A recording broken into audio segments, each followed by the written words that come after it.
by sending me that note because I was just getting ready to head out the door to go out and do the chores, and it's cold out there. Yeah, no, it's cold. I would wait until March to do the chores. Yeah, tell the livestock that. Yeah. So the story today, I didn't know that the farm economy was perfect the last 5 years. That's the story today. It was in pretty good shape up till about the last 6 months. Okay, tell us, because that's sort of the most unreported story in the country. Why was the farm world doing so well over the last 5 or 6 years? China. What was China doing that made this a perfect scenario? What they're not doing today. The problem today is China. It's the same answer on both sides, McGraw. China was the big player. We put all our eggs, as you might say, in one basket. China was the big player in commodity exports out of the United States. Their economy hits a hiccup, they back out. Our market tanks. So, in other words, we were sending corn and soybean and everything else over to China. Absolutely. And so our then costs a bushel were then going up, and the farmers were getting great amount of money for great yields.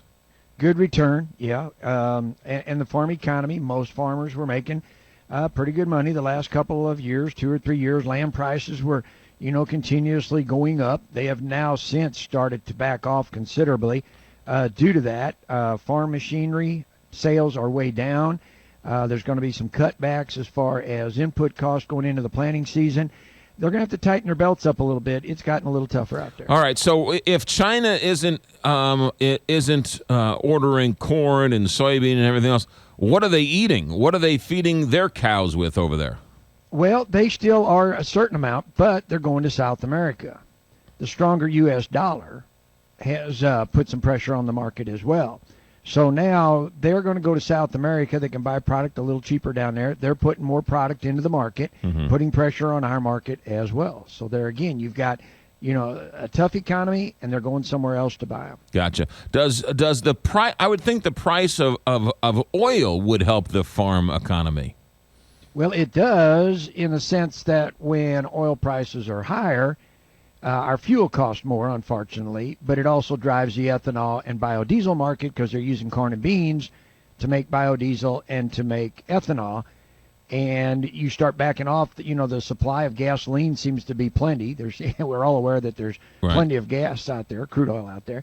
So the demand for ethanol has backed off, which in response has taken some of the wind out of the ethanol industry. All right, let's talk about land prices because why are land prices a little soft now?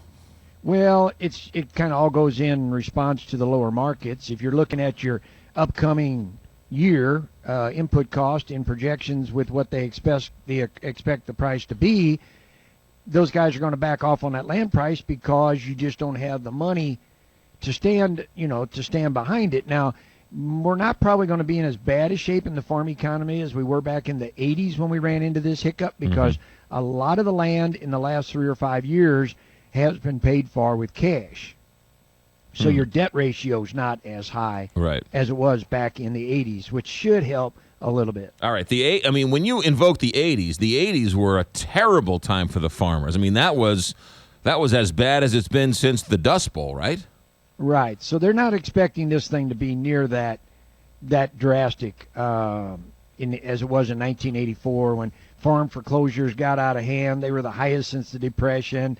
84 was the year, and it is, the debt ratio is still pretty high, but not near as high as it was back then. So we'll just have to wait and see where it all shakes out. You mentioned farm equipment. I suspect because they're getting less yield, the land isn't as much as it was a couple of years ago, so they're sort of holding off on buying farm equipment. Well, that tractor that you bought 2 years ago that you were thinking about buying a new one this year because times were good, you had a little capital.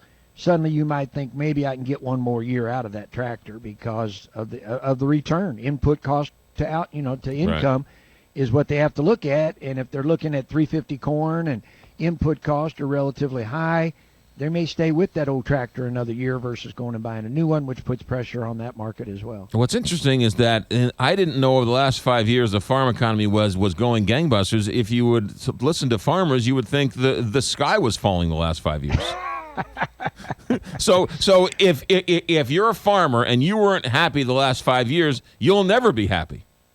Well, you got to take some of that with a grain of salt. A lot of farmers, when they've got a really good crop going and they're harvesting and it's a really good crop, and you ask them, you'll say, boy, how good is it? He'll go, well, it's okay. Right.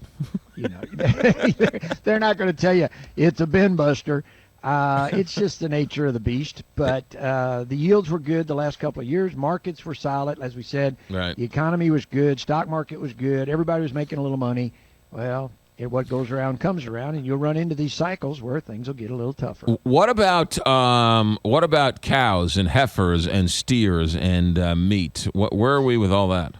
The herd's growing. The cattle market is backed off. It had gotten really high there a couple of years ago. And I kept saying, well, the only way you're going to see a cow is you have to go to the zoo to see it. Well, they have slowly increased numbers as far as building the herd, but that's a very, very slow process. As far as building the herd, it takes about 3 years to make any impact. But now we've got last Friday we had another outbreak of this avian bird flu in Indiana at a turkey farm.